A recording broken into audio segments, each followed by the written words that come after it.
All right, so here we have further discussion about um, the investigation of crimes and such like that.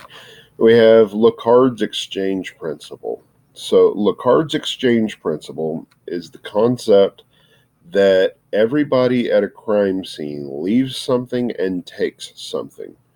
So, this is not so much so like the idea of a serial killer taking a souvenir from the crime scene, but rather um, a serial killer will leave their DNA by shedding a hair or shedding some skin or um, a bead of sweat falls on a table or they leave a fingerprint, something like that. But their shoes also take away some of the dirt from the crime scene or some fibers from the carpet or something like that. So they take something from the scene and they leave something at the scene. And using Locard's exchange principle, if we can find the things that they left and find the things that they took, we can specifically tie that person to the crime scene. And it can be used in criminal investigation and putting them there. So we have the preliminary investigation. That's going to be whenever you first call the police department or call 911 and the police show up. We take the report, we take the photos, collect the evidence, whatever like that. Then we have the continuing investigation where we locate the witnesses, locate the other evidence like video from the tire shop across the street or something like that. We locate the witnesses, we locate the vehicles, we do the suspect interviews, the witness interviews, collect the statements, all of that sort of stuff where we put the case together. Um, then we have reconstructing the crime where essentially you call us and tell us, you know, hey, somebody came and did X, right? So we don't know at the time that you call how whoever it is that did it did X. Our job is to collect the evidence, speak to the witnesses, collect the statements, all of this stuff, so that we can reconstruct the crime because the only person who really and truly knows what happened is the suspect. And our job as law enforcement is to reconstruct, recreate, prove step by step as closely as possible how the crime occurred. Based off of, like if there's a murder, we're looking at the shoe prints to determine where they came from, where they went, how this got here, how that got there, what the blood spatter indicates, all of these sorts of things so that we can reconstruct step by step, phase by phase, as closely and as nearly as is possible to the suspect's knowledge of what happened so that independent of the suspect's confession or recollection, we can prove from other things how this happened and that it happened. And through all of that, we focus the investigation to narrow down on the one suspect.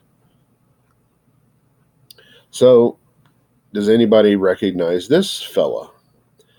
Um, if you don't, that's okay. But this is none other than the notorious serial killer BTK, whose real name is Dennis Rader. And this fella was extremely important in the Wichita, Kansas area because he was a serial killer back in like the 70s and wasn't found out until the early 2000s, mid to early 2000s. Um, and it was actually through a forensic computer investigation that they were able to determine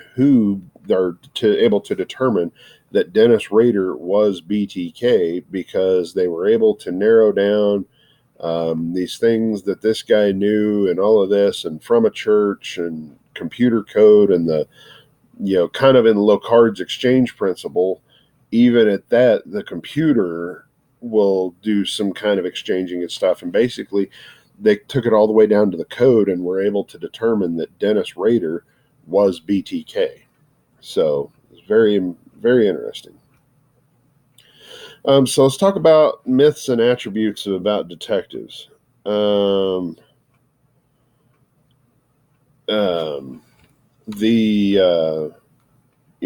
character of Denzel Washington from Training Day, that is completely mythical. The guy doesn't just run around and do all this random stuff unchecked. Everything we do is documented. But we also have the Rand Research Institute that says that really only about 25% or 20% of cases are actually solved by detectives. That means of the remaining cases solved, now hear this, of the remaining 80 cases that are not solved by detectives, they're solved by patrol.